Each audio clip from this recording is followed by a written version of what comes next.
5 causes of suffering, called the kleshes, are the result of not seeing things as they are. And that is avidya. Avidya means not knowing. It also can be translated as ignorance. It can even be translated as innocence, simply not knowing. It can also be translated as insanity, vidya being sanity, avidya being not sanity. So we really see that the causes of suffering have to do with mental health. So we have this not knowing, we have this not seeing things as they are, not being able to perceive reality accurately. And the 5 reasons for that are the ego, and out of the ego comes our aversions and our attachments. The ego wants this, it doesn't want that, right? So we're chasing, gripping, grasping, trying to hold on to our attachments, and then we're avoiding, ignoring, being in denial, all the different ways in which we do the aversive behaviors. And then we have simply fear, right? So we have ego with the attachments and the aversions, and then we have fear, just fear. And in some ways, that is the biggest emotion in yoga that is acknowledged. And the way out of that emotion, which leads to anger, sadness, and even in some ways happiness, is just the absence of fear. There is not another feeling. There is love. There is compassion. There is contentment. There is discipline. Those are not feelings or even emotions. Those are states of being. But I digress. Fear. We all know it. It's overwhelming. It can really take over and run your life. And then we have the fear of death. And we all have it. And even the yogins say the wise also are afraid of death. It's the unknown. So those are the things that run our minds and sometimes our behavior, and they cause suffering. So the idea is not that we have no ego, no attachment, no aversion, no fear of death. We have those things. We will have those things. But can we rise above them and be able to get perspective to see things clearly, to perceive reality accurately, to see things as they are, so that we are not run by the ego, the attachments, the aversions, and the fears. We don't want them to dominate or be preeminent or control how we feel, as well as our choices and our behaviors. And of course, that creates a very vicious cycle. I feel this way, then I do that. That makes me feel this way, so then I do that, and so on and so forth. So, for example, I feel stressed out, so I have a glass of wine, or worse, right? Something else that has even more detrimental effects on me. I'm not against a glass of wine, by the way, but it's a slippery slope, right? As soon as we go to a substance. And then often there's a hangover or a kickback or a side effect from that, then we try something else. So that's how that works. And we want to try to get out of that vicious cycle into a place where we understand these things, and at the same time, we are not run by them, and we have skills and we have tools, so that instead of just being in this sort of hamster wheel of, well, I'm afraid of this, but I want this, but my ego says I have to do this. Well, and those 3 things all go together. And then I'm afraid about what I'm doing to myself. I'm afraid about what other people will think of me. And the big one that is in the back of everybody's mind is your own death. You're going to die someday. And do we really want every action, decision, and choice that we make, that we take in our lives, to be controlled by this unconscious fear of death? Better to bring it up into consciousness and deal with it. So there are many techniques in yoga, but the overall technique, the way out of this vicious cycle is practice. It's the practice of the 8 limbs of yoga, which one is the asana. That's the one we tend to focus on the most in the West, but there's 7 other branches, and we need to practice all of them in order to achieve liberation, moksha, freedom from these kleshas. I'm offering a few practices in conjunction with this little Dharma talk about the kleshas, explaining why we suffer, how we suffer, and how we might possibly stop suffering. We cannot stop pain. Pain is important. We don't want to stop pain. Pain is information. Emotional pain, physical pain, mental pain, that is trying to tell us something. There is a message there, and we need to listen to it. And if we do, we can very likely mitigate the pain, especially if we don't avoid it. If we're aversive to pain, then what we resist shall surely persist. So we want to soften towards it. We want to find what yoga gives us, which is the capacity to soften around our attachments and our aversions, to have soft palms, not gripping on, not holding on, not pushing away either, but receiving and releasing with this more open kind of mind and physicality and heart as well. Along with this Dharma talk, what I'm offering is an asana practice, a posture practice that will help you to connect with this kind of acceptance and softening, but also strength. We need to have the strength to bear reality, because reality is pretty messed up. There's a lot of really tough things going on right now. Nothing really seems to be going that well in terms of the, bigger picture. But then again, there's an even bigger picture, right? So we want to be able to get that perspective that allows us to see everything really clearly.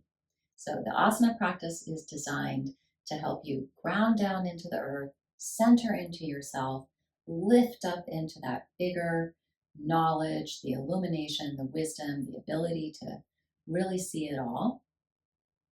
And then there is a pranayama practice, a breathing technique that can really help us to purify ourselves. And purification in yoga means really cleansing out these kleshas and all the obstructions and obstacles that they bring our way. And then after that, a meditation practice that will help you to really find a place of freedom. Freedom from depression, freedom from worry, freedom from anxiety, and freedom from trauma. Instead of feeling helpless, hopeless, and powerless, you will feel that you and everyone that you allow yourself to be a channel for energy towards. So this isn't about you giving your energy away to other people. This is about creating space inside of you so that this energy can flow through you, for you, but also for the people around you, so that we might all be free from suffering. Sit up straight and tall on a chair, on a blanket, or a mat, whatever allows you to have the most upright spine and a steady pelvis. Tent the fingers behind you, thumbs spinning forward, fingers spinning back, and lightly press down to lift and spread the collarbones, lift up from the inner walls of the chest, also lift up from the back of the neck and up through the crown of the head. Let those shoulder blades slide down the back. Press down lightly through the feet. Let the legs drop open and down. Release through the inner groin and lift up through the low belly. Begin to find your breath.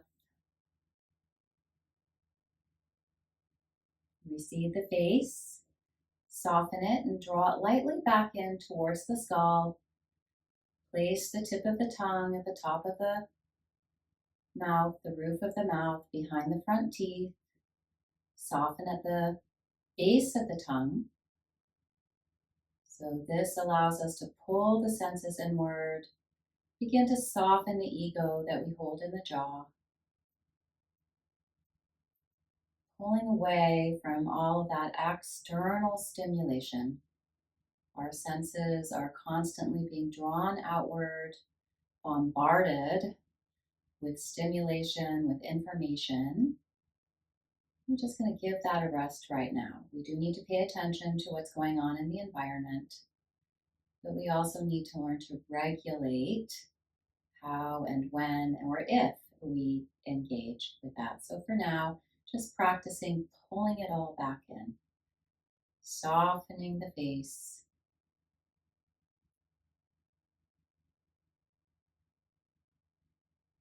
finding your breath,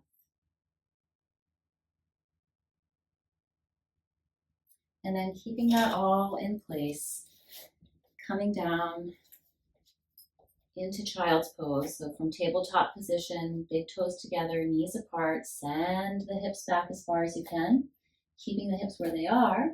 Walk the hands forward as far as you can. Have straight arms, tighten through the elbows.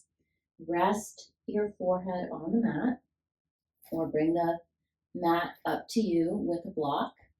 I will demonstrate with a block so that you can still hear me while I'm talking. Let that upper spine sink in towards the heart. Let that armpit chest area come forward, but keep sending the tailbone back. Lift up through the low belly.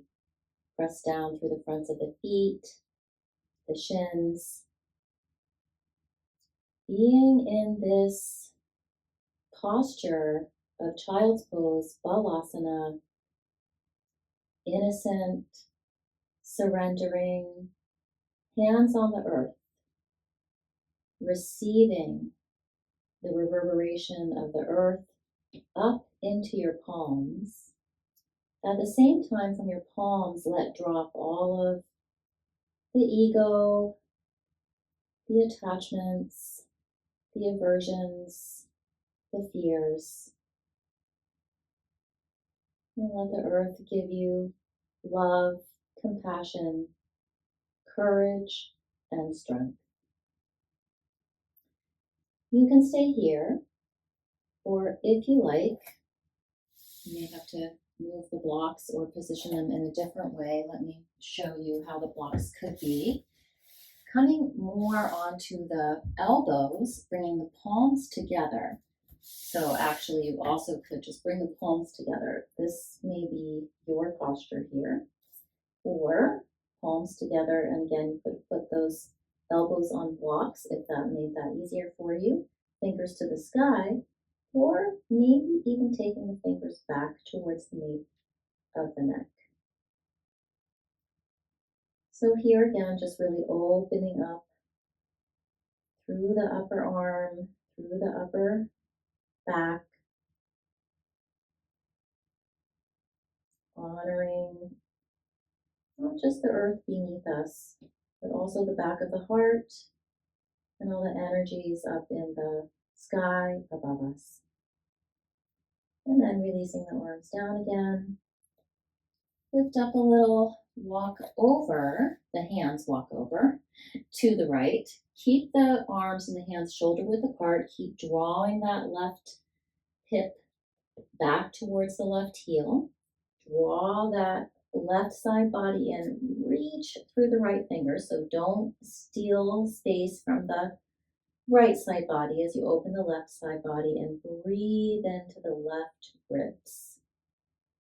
So a lot of this practice will be just opening up those ribs so that we can open up the lungs, the diaphragm, and really breathe freely.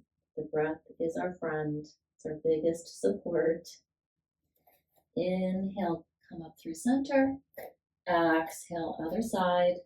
Again, reaching evenly through both arms, through both side waists, even though you're compacting a little bit on that left side, pulling that right side in, right sit bone towards right heel. And breathe. Coming into all nostril breathing as much as you can. Coming into ocean breath if you're familiar with ocean breath.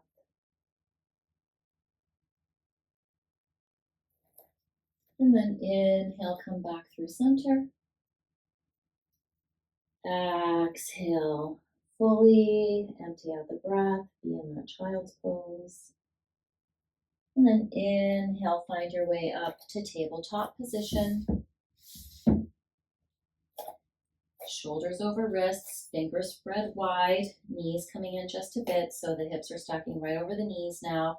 Hug the outer ankles in, keep the feet alert and awake, tailbone back, armpit chest area forward, lightly lifting the front body into the back body, except in the upper back. Let that upper back sink in just a little bit towards the heart and pull that heart forward. And as you inhale, veer over to the right, pull that left side body in. Exhale, move back towards that right hip and then over to the left. And then inhale as you come up the left side, circle around the top of this sort of movement that we're doing. Exhale over and back. And inhale, pull forward. And one last one in this direction. Exhaling, inhaling, and then exhale, change direction. Go to the left and then back and then right. Circle forward and 2. Exhale back. Inhale forward. Make sure you're really getting that circular motion here. Last one. Inhale here. And exhale. Find your way back into that seated position. Maybe put that other ankle in front. And we'll tent the fingers out. And after just a few brief moments, just a little bit of nostril breathing, a little bit of maybe ocean breath if you added that in. And just feel the difference in your seated posture now. And maybe also just the energy through the whole body has shifted.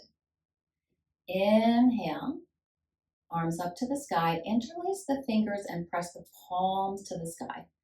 Press the index finger and thumb up faster than the pinky. And then begin to make some little circles on the sky with your palms. Make this movement come from the tailbone though. So feel that tailbone, feel how the core has to engage as you move the upper body and then change direction.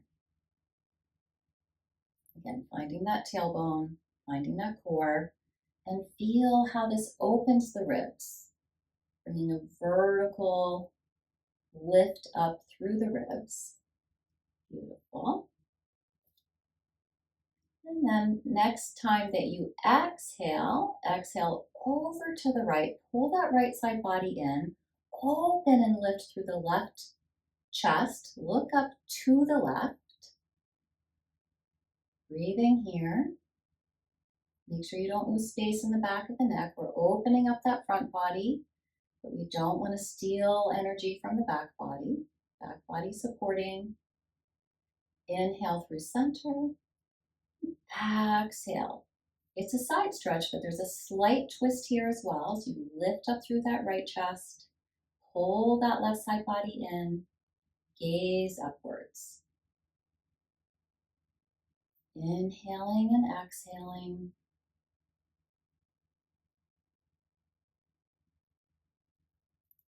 And then inhaling back through center. And exhaling, sweep the arms to the right for a twist. Legs relaxed, groin releasing, feet lightly pressing down. Lift up through that left armpit chest area, spin it around. Keep the navel facing forward. So the twist comes from the waist up. So really pull those left ribs around. Right rib slightly draw back. And even though the navel is facing forward, you pull it back in and lift it up. Feel what that does to the chest. I felt that. And then exhale, release, come back through center. Inhale, lift and spread the chest. And exhale to the other side.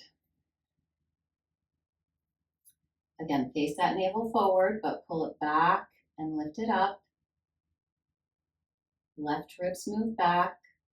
Pull those right ribs around. Lift up through that right armpit chest area. Don't let the cervical spine get too carried away here. Let it just have a very gentle twisting action. Inhaling fully. Exhaling completely. And exhale, release. And just notice how every time we release out of a posture, we naturally return back to our center. And then inhale, let those arms float up to shoulder height. Exhale, let the left hand float down, tent those fingers. Reach through those right fingers. Spin the palm forward, maybe even up to the sky, if that's possible. And reach that arm back in space without bending anything. Keep it straight. Feel maybe a little flossing from the pericardium nerve around the heart, out through the armpit, the arm, the wrist, the hand, the fingers. Beautiful. And then let that left ear come towards the left shoulder. Make sure the left shoulder stays relaxed. And rather than turning the chin and the nose down, turn them slightly up and open up through the right side of the neck. And then lift the head just a little, lift the arm a lot. So they're moving towards each other, but coming into a side stretch again, a little different this time. Again, opening up that right side chest, lifting it up to the sky. And then again, coming back through center to release the posture.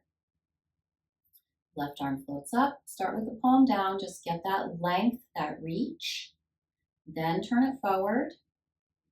If it's available, spin the palm up to the sky, reach the arm back, feel the flossing, the heart out through the fingers. These hands of ours giving so much love, let them receive in this moment. And then letting the ear drop over towards the right shoulder, nose and chin slightly pointing up, releasing the left side of the neck. Don't let that right shoulder sneak up. It wants to help. Let the ear just keep dropping. And then lift the arm a lot, head a little, another side stretch, and also a little bit of a twist. So beginning the practice by really opening up the ribs in every direction, laterally with the twist, vertically with the side stretch. And in every direction as we were in that tabletop position, making big circles. And then coming back through center to release the posture. And then bring the backs of the hands to the thighs, palms facing up. Let them be soft and receptive, not grasping, not gripping, softening towards our attachments, aversions, fears, our ego. Receiving our wholeness, our strength, our courage, all that is love. And from here again, back to that tabletop position. Spread the fingers wide, shoulders over wrists, tuck the toes under, lift the knees up, press back as far as you can before you start to lift the hip creases up. So don't just straighten the legs, lift the hip creases up, keep pressing them back, then drop the heels, spin those inner thighs back, spread the fingers wide, tuck the ribs in, lifting the whole front body into the back body, letting the back body open.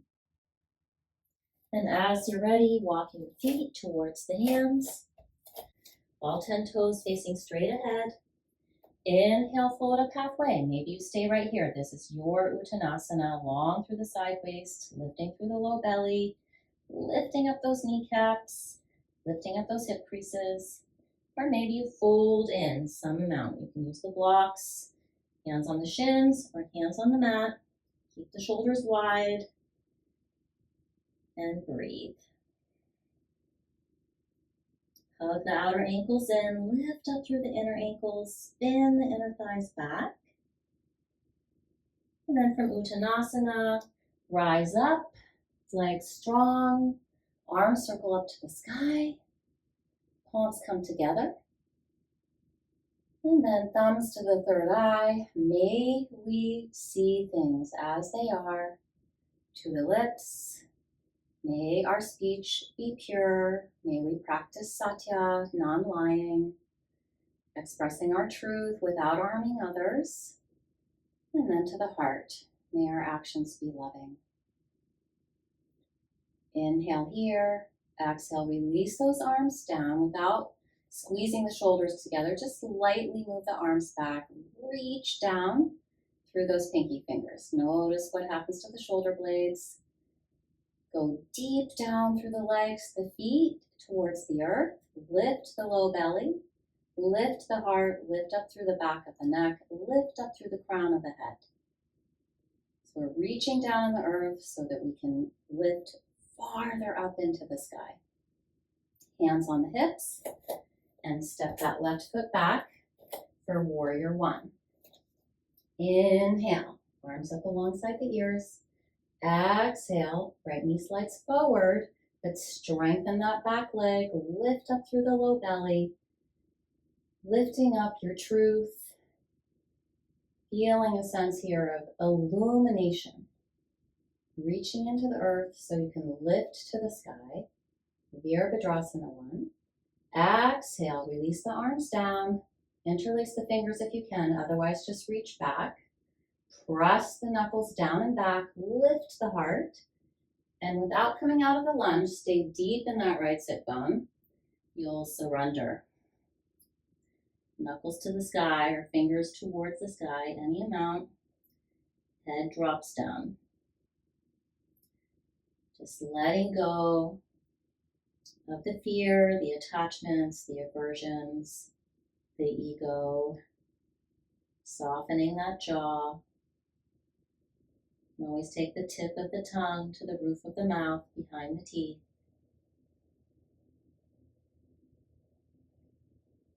Lightly receding the face in, pulling those senses in.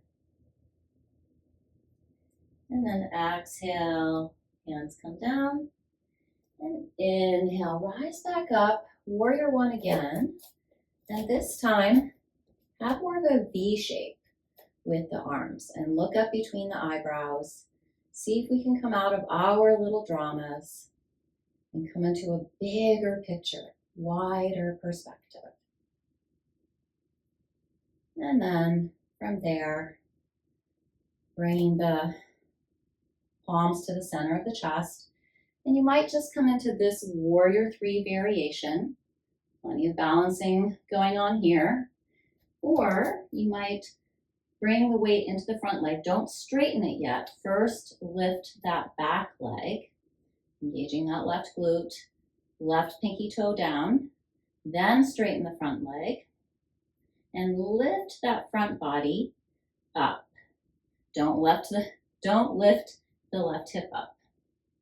And then as you're ready, having found your balance, your strength, come back to standing for the other side. Hands on the hips. Take that right leg back. Right hip forward, left hip back. Right leg really strong, right glute engaged. Inhale, arms up alongside the ears. Exhale. Warrior one on the left. Keep that right leg strong, tailbone long, belly and heart lifting. And exhale, reaching the arms back, maybe interlacing the fingers, pressing down through the fingers to lift the heart up. And then exhale, surrender it all. Coming out of avidya into a place where the mind is still, the ego is soft. Get some space between ourselves and our fears. And then as you're ready, exhale, hands down. Inhale, arms up. Now coming to that wider space with the arms. Looking up between the eyebrows. Seeing things as they are.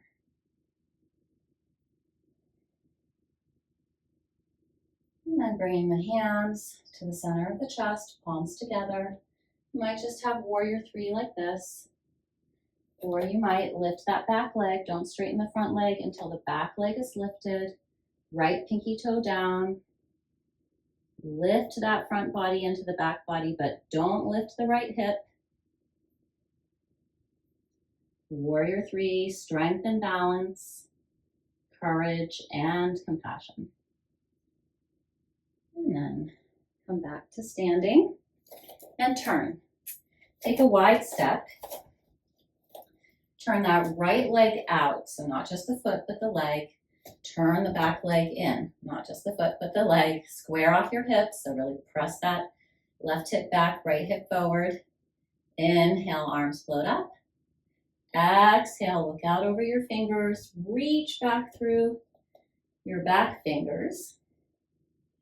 Virabhadrasana 2, proud warrior. Inhale, reverse. Pull that left side body in. Open up those right ribs. Make sure you're not coming forward here, but you're really opening up and maybe back a little. And then exhale, straighten that front leg. Move into triangle pose. Feel free to use a block here or even a chair. Whatever you need, make sure that foot is pointing straight out. Reach the left fingers to the sky. Don't dump into that block. That's the one danger of the block. Lift up out of the block. Maintain space in the right side body. Move those right ribs forward, left ribs back. Scoop that right buttock under. Hug this outer left hip in. Triangle pose. So triangle pose represents the discipline that we need to still the fluctuations of the mind so that we can abide in pure awareness and see things as they are. Inhale to come up and out. Exhale, release. And spin the legs, not just the feet. Inhale, arms float up. Exhale, knee slice forward. Be in that back leg. Reach through that back arm. Gently spinning the cervical spine. Lifting up from pubis to sternum here. Proud warrior. Proud warrior is proud because she knows what her intention is. She is clear with her aim. Her aim is to see things clearly. You have to see things clearly if you're going to be a warrior and draw a bow and get an arrow to go where you want it to go. Inhale, peaceful warrior. So here's the warrior that is going to resist fighting. But if they have to, they will, but they're going to try not to. And then coming into your triangle. And again, block could be helpful here. Reaching down through the left fingers, up through the right. Creating space, expanding in every direction. Hugging the outer right hip in. Pulling this left hip crease up. Creating space in the front body. A little compaction. Don't collapse in the back body. Don't steal space from the back body, but let it engage and strengthen to help you open and create space. And again, that sense of discipline, of dedication, of repetition of these yoga practices. Inhale to come up and out. Exhale, release. Step back up to the top of the mat. Find that mountain pose again. Thighs back, glutes forward, tailbone long. Heart lifted, crown of the head lifting, feet deep into the earth. Inhale, circle up. Exhale, bring it down the center line. Palms together, hinging at the hips. Flat back, long spine, dropping in any amount. Keep lifting those legs up to the sky. Inhale, float up halfway. Exhale, step back, downward facing dog. And maybe just feel the difference here, a little more space and freedom through the ribs, a little more strength and length through the arms and the legs. And then coming down onto your knees. And feel free to sit on a blanket. So coming into a twist, I have a blanket here just sitting that right sit bone. It's my left sit bone, but I'm mirroring you. And you could just stagger the legs in any way that allows you to be here. But if you could, bring the thighs facing straight ahead and bring that left ankle into the arch of the right foot. Try that. And then spin around to the right. Left hand on the outside of right thigh. Right fingers tenting behind you. Try that. Lift up through that left armpit chest. Pull those left ribs around. Pull the right ribs back. And breathe.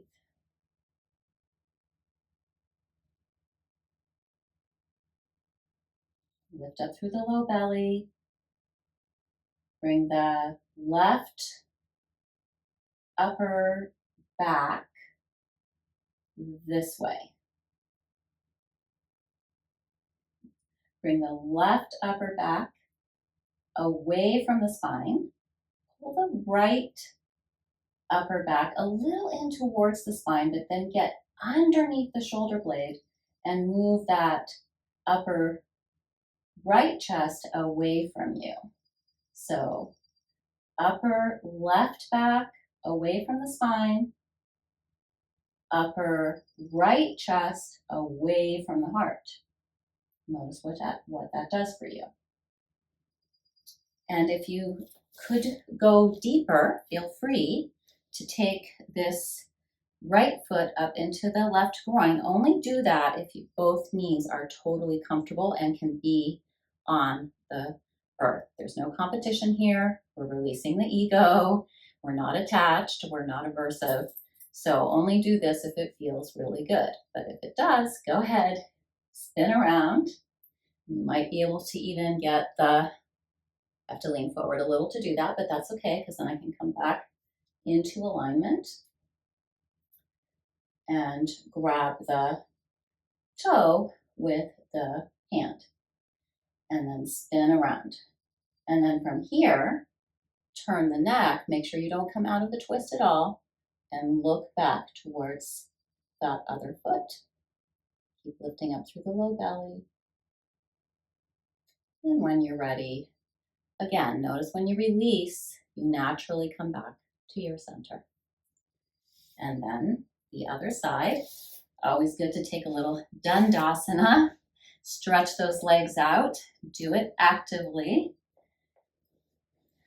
after we fold our legs a lot like that. So again, I'm taking just the corner here for my right sit bone, but I'm mirroring you, so your left sit bone. And again, you could just stagger the legs in whatever way was comfortable and sweep around. But if you can get both thighs straight out ahead, ankle in arch of foot here. So here's the arch of the foot, here's the ankle, and spin around. Really wrapping those right ribs around, spinning the left ribs back, lifting up through that right armpit chest area, using the arms and the hands to support, no striving. We're not gripping or grasping onto some idea. of how we think we should do this posture.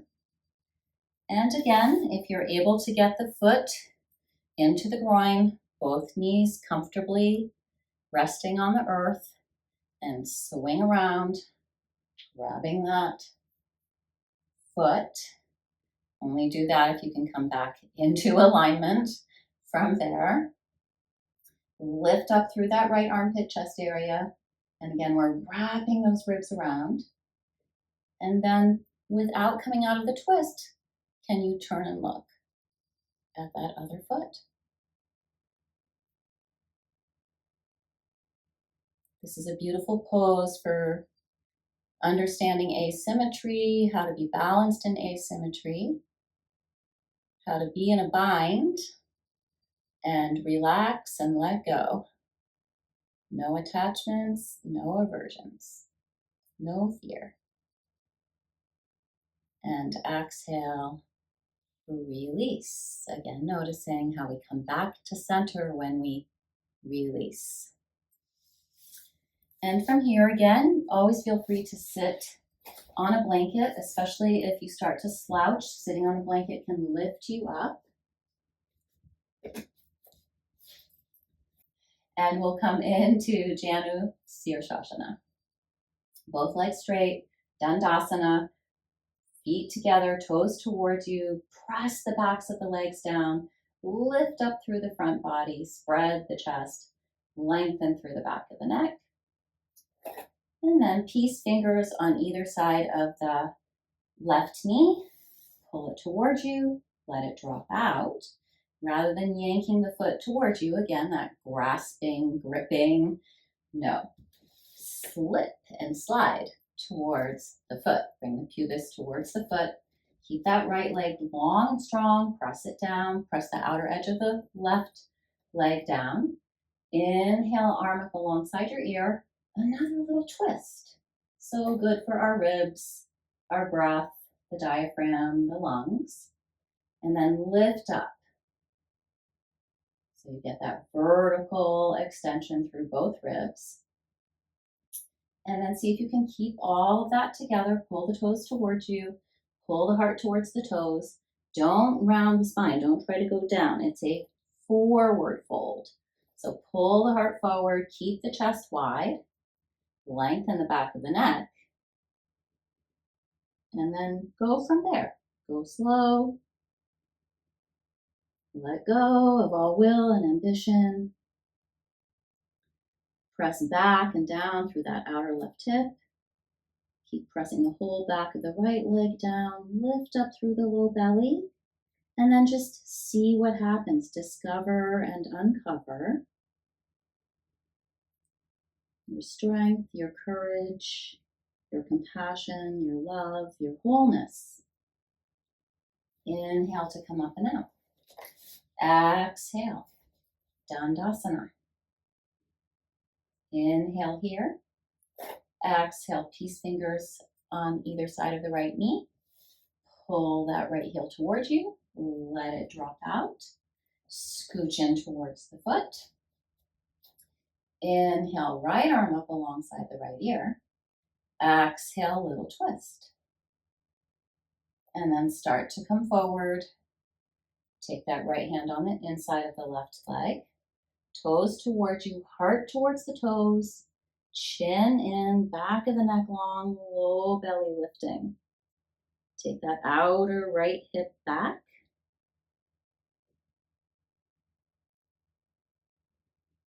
Be in the flow. When we let go of the ego, our attachments, our aversions, our fears, then we can be in the flow. Now, we do need those things to survive. We need to be attached a little bit to life. We need to be a little bit afraid of death, right?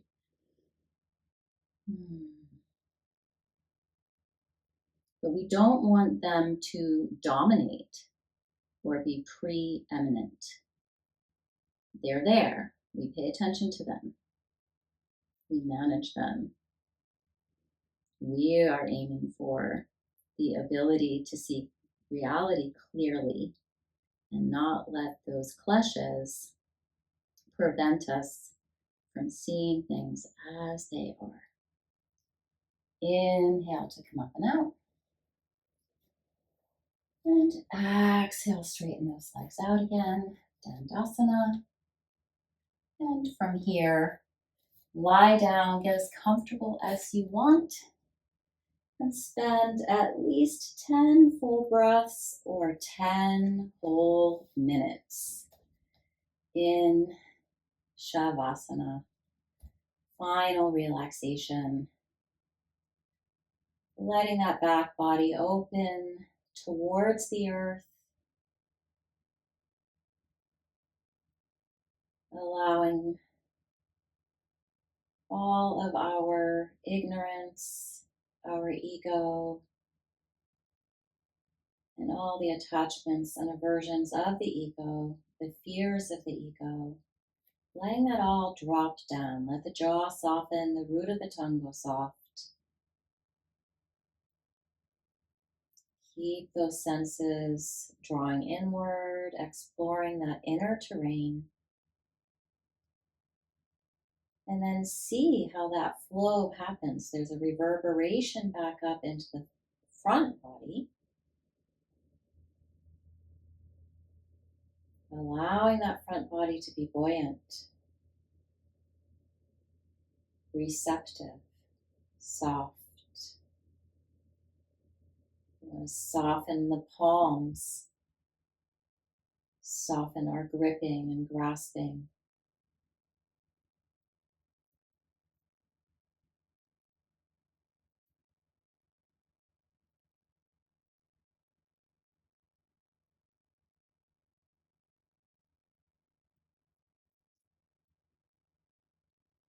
And from here, roll over onto your right side. Pause here for as long as you like. And then slowly press down to rise up and come around to your comfortable, stable seat. And from here, if you'd like to move on to the meditation and pranayama practice that goes with this asana practice, please feel free to do that. Hello and welcome to this practice of alternate nostril breathing, also known as Nadi Shodhan, Nadi Shodhana, depending on whether or not you pronounce that last vowel. So begin with ocean breath. If you're not familiar with ocean breath, then look up one of my other videos where I teach that. I'll put a link below this video to help you find that. Otherwise, taking the left hand in meditation mudra, index finger and thumb together, other three fingers together, and moving downwards. Rest that on your knee or your thigh. And then Nadi Shodhan mudra, there's different mudras you could use. I'm going to say just bring those peace fingers into the palm and have your ring finger and thumb. Take a little practice run there. That you can close the right nostril with your thumb and left nostril with your ring finger. So the ancient Vedic literature says that if we practice Nadi Shodhan 20 rounds 4 times a day, morning, noon, afternoon, and night, that we will purify our nadis, which are the channels of light, if you will, that run all through our bodies. And there are tens of thousands, maybe even hundreds of thousands of them. But the most important one is the left feminine side associated with Ida or moon energy, and the right, more masculine side associated with masculine or sun, solar energy. So we want to purify those. So a cleansing breath, inhaling and exhaling. And then before your next inhale, gently placing the thumb on the right nostril. Don't go like this. Keep the thumb lightly pressing the nose straight ahead, crown of the head up to the sky, and inhale left. Pull it up towards the third eye.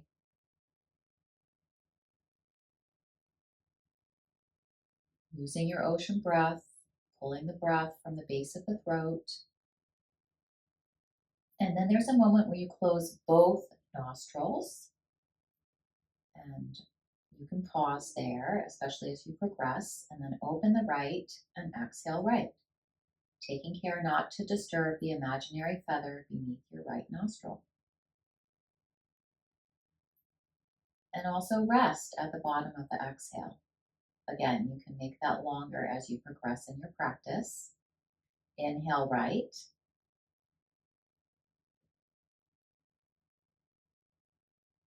No forcing or straining. Let it be soft and easy, but do use the glottis at the base of the throat, contracting it to help you really get the fullest inhale. Pull it up towards the third eye. Close off both nostrils. Release the left and exhale left.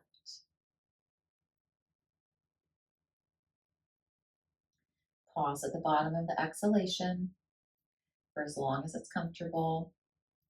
Inhale left. And again, we're starting to really elongate and deepen the breath.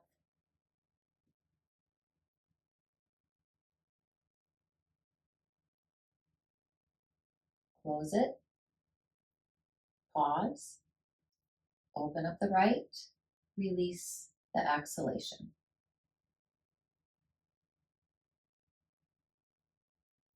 Inhale right.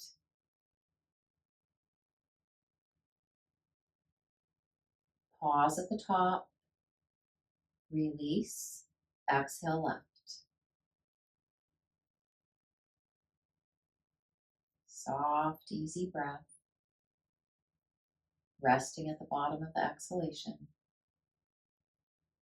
And again, over time, you'll really elongate both the inhale and the exhale, and the pause at the top of the inhale and the rest at the bottom of the exhale.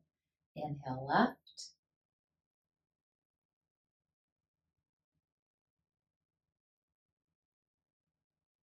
Close. Release the right. Exhale.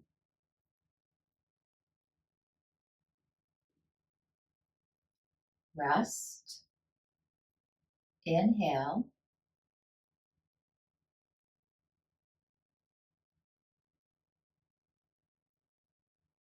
Pause. Release. Exhale. And just a couple more, less cueing, just doing. Inhale left.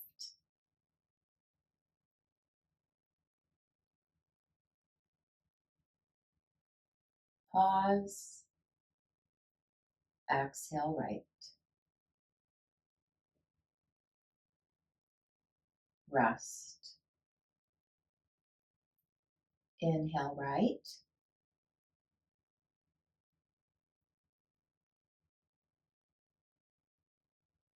Pause. Release. Exhale left.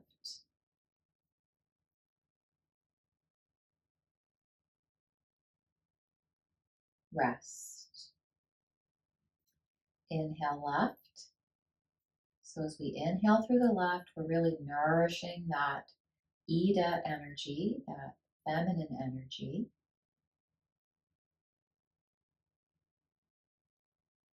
Pause. Release. Exhale right. On the exhalation, we are detoxifying and cleansing that masculine Pingala energy. Rest at the bottom of the exhale. And then as you inhale, don't have to remember this, but know that now you are nourishing that masculine Pingala energy.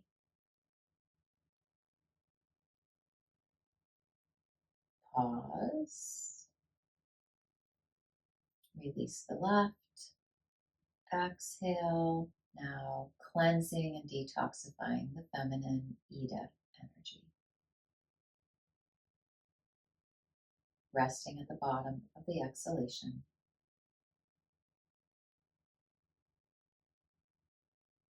And then releasing the hand down. So several more of those, as many as you like, up to 20 if you wish. And a couple of other things you could add in, visualizing as you inhale all the way up the left side, above the crown of the head.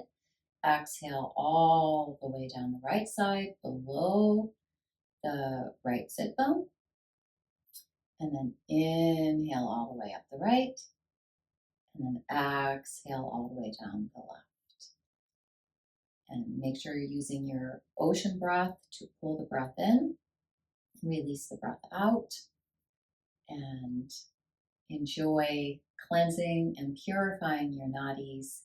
The more that you do that, the more we can let go of ego, attachments, aversions, and fear, the more we will be able to see things as they are. And once the container is prepared, like this, especially if you've done an asana practice and then some pranayama practice like this, you are ready for meditation. And I would offer the meditation Loka Samasta Sukhi no Bhavantu, but I incorporate that into the metta meditation, META, metta meditation, where we ask for safety, health, happiness for ourselves first and then for others. So oftentimes we worry about people that we love. And we need to really take care of ourselves first. It may seem a little counterintuitive, but if you're worried about somebody else, that means that you are suffering. So you need to first take care of yourself. And then you can be clear and spacious and allow the energy of love and compassion to come through you to the other person. When we simply have empathy for someone else, which is a very good thing, a very human thing, shows that you have um, a feeling, caring nature. But oftentimes, empathy leads to fatigue. We say compassion fatigue. You will not get fatigued if you truly practice compassion, because compassion is infinite and it doesn't come from you. It comes from a source way beyond you. So we want to tap into that reservoir, that well of compassion. And empathy is a good signal that that's what we need to do and that we first need to do it for ourselves. So I like to take some bird wings to the heart, palms facing you, thumbs up, cross those thumbs, let them rest on the chest, or if you have some other mudra, hand gesture that you prefer, please do whatever works for you. And begin by saying, may I be safe. May I be healthy. May I be happy. May I be free from suffering. May I live with ease. And then think of the person that you love. May this person be safe.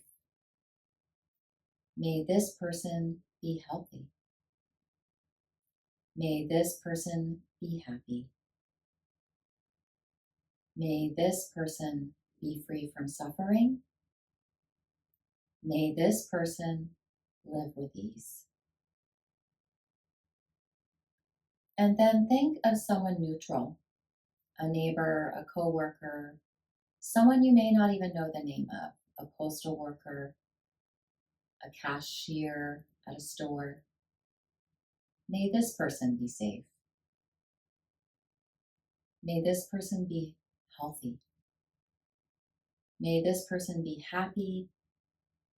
May this person be free from suffering. May this person live with ease.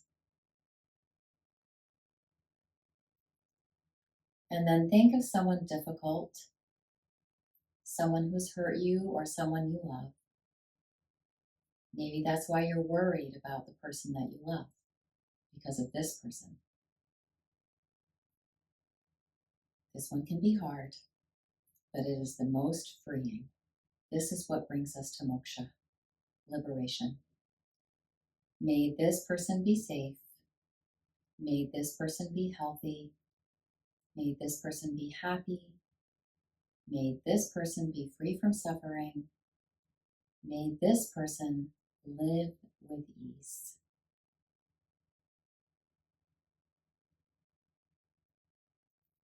And then let's do everybody, all beings. And for this one, I'll give you the shortcut. If you don't have time to go through all 5 levels of the metta meditation, you can simply try this meditation. Loka samasta sukhino bhavantu. That is Sanskrit for may all beings be free from suffering and live with ease, and may my actions support that. And of course, all beings includes you. Loka samasta sukhino bhavantu. So that is what we would call a mantra meditation. A mantra is in Sanskrit, and you repeat it over and over again, in this case, at least 5 times. You could do it 108 times as well. And these meditation practices help us to see things as they are, to let go of our egos, to let go of attachments and aversions, to let go of fear, and come into a place of freedom, of liberation. Namaste. Om, Om, Om.